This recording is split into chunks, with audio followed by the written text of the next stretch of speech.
橋本ホビーへようこそ。植物愛好家の橋本です。よろしくお願いします。今回はこれ。結局買っちゃった。今年ね、リコリスオーレアっていうのをね、また植えてますし、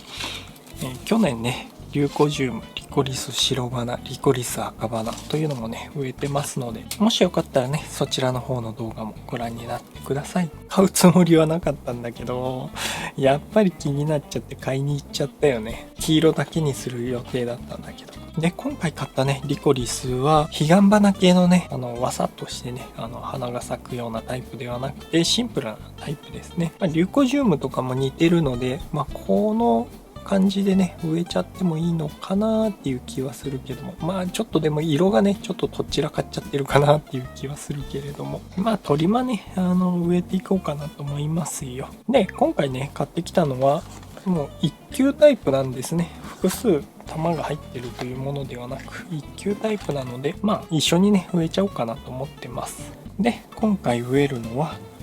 これ5号のロングポット、これにね植えていこうかなと思います。でリコリスね、何度も紹介してるんですけれども、球根買ってきたらねなるべく早めに植えた方がいいっていうのと、1年目はねもしかしたら咲かないかもしれないっていうねことがあるので、サクッとね植えちゃうのをおすすめします。なるべくね早く植えて早く生育させた方がワンチャン咲くかなっていうところが出てくるのでね、で早速ね植えていこうと思うんですが、ネットはねハサミで切っちゃいましょう。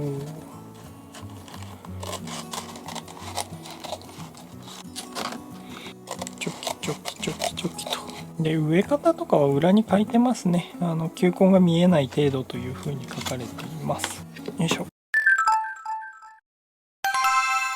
今回使う土はこんな感じ。再生培土なんだけれども、ちょっと量が足りなさそうだったので、土再生していろいろ植えた時にちょっとずつ余ったりするじゃない。そういうのを全部混ぜたんでいろいろ混ざってますけれども、焼き土の赤土のね、焼き土、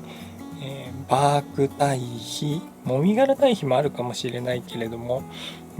形はねもう見えないね。でボラ土、カヌマ、それぐらいかな。もしかしたらココピートとかも混ざってるかもしれない。で、再生する時はねお湯をかけて、虫がいてねかじられると嫌なんで、虫だけはね消毒してます。で入れちゃったけど、スリットポットなので鉢底石はいりません。でサイズはね5号のロング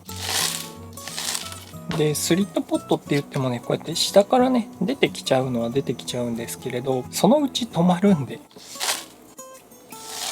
とりあえずこれぐらいでいいかな。トントンとバーク堆肥がね入ってるんで少し沈みますね。あんまりギュウギュウ押さないようにね、ふわふわな分は多少、潰れてもいいけどって感じ。もうちょっと深くてもいいかな。こっ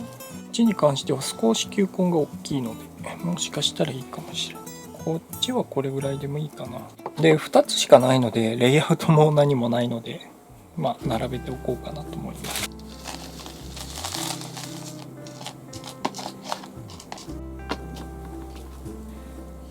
こんな感じでいいかな。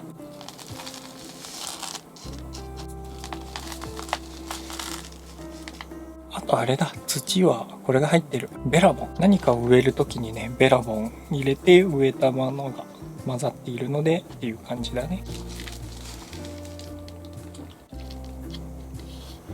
完成。球根系はね、大人苗とかと違ってね、何も地表出てこないんでね、ちょっと変わり映えしないんですけれども、今回植えたのはリコリスサンギネアとリコリススプレンゲリ、この2種類植えました。で、今回もね、与える肥料はこれ。毎回恒例マイガーデンベジフル。まだね球根の状態なのでちょっとにしておきましょう。でこの後の管理なんですけれども、詳しいね育て方が知りたいよっていう方は多分一番最初のね動画っていうのが一番詳しく言ってるかなと思うんですけれども、そんなにね気にすることはないんで、たっぷりと水を与えて、まずは下からねみじんっていうね粉が、汚れがねどんどん出てくるのをとにかく全部出してあげる。一回ね水をあげて途中でね、みじんが止まっちゃうと泥みたいになって、そこで止まっちゃって下からね、後から上げても抜けにくいっていうことがあるので、最初のうちだったらね、抜けやすいのでたっぷり水をあげて、下からね、ジャージャージャージャーとみじんをね、抜いてあげるといいかなと思います。もし、ナメクジとかそういうのが気になるっていう方は、スラゴっていうのを使ってあげてもいいと思うし、椿の油かすとかああいうのを使ってもいいのかなと思いますけれども、椿の油かすの方は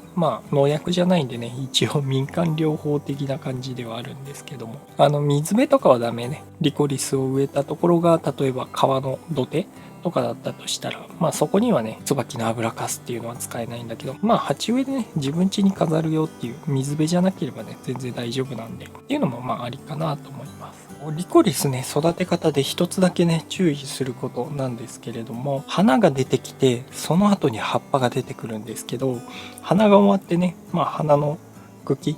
上の方で切った方がいいと思うけど、下の方で切る人もいると思うんですけれども、その後葉っぱが出てくるんだけど、葉っぱは絶対切っちゃダメ。葉っぱが出てきて、葉っぱで光合成して来年の球根がきっちり大きくなって、でその体力で翌年花を咲かせるというイメージね。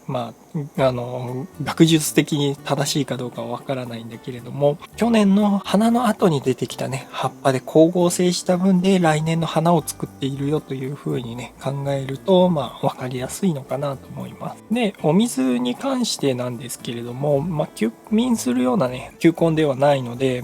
完全にね、カラカラのもう、なんていうの、乾燥したね、培養土になっちゃうとまずいとは思うんですけれども、基本的にはね、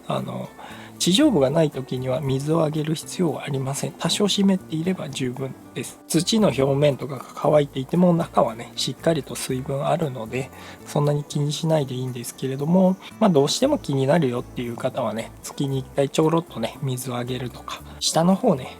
スリットポットとかだったら横からも見えるので、ただね、このスリットのところってね、やっぱり乾きやすいので、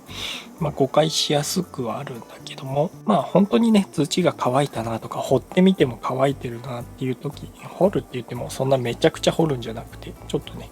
こう1、2センチ掘ってみて、いや、それでも乾いてるなとか、そういう時はちょろっとね、水をあげてもいいのかなと思いますけれども、地上部がない時はね、水をあげる必要はないかなと思います。でもね、そこはそんなに気にしないでも、地面に自生するぐらいのね、植物なので、そこまで気にしないでいいですけども、葉っぱを切らないっていうのだけ注意してもらえればなと思います。テープにね、リコリスのサンギネアとスプレンゲリーですよという風に書いて、裏の方とかにね、貼っておこうかなと思います。ということでね、今回はリコリスのね、サンギネアとスプレンゲリーというものをね、植えてみました。この動画参考になったとかね、面白かった、また見たいとかね、このお花咲いてるところも見たいよっていう方はね、グッドボタンとチャンネル登録と通知ボタンのね、3点していただけるととっても嬉しいです。コメントの方もね、いただけると嬉しいので、気軽に書き込んでいってください。Twitter、インスタもね、始めてますので、気軽にね、声をかけてくれると嬉しいです。また次回の動画でお会いしましょう。バイバイ。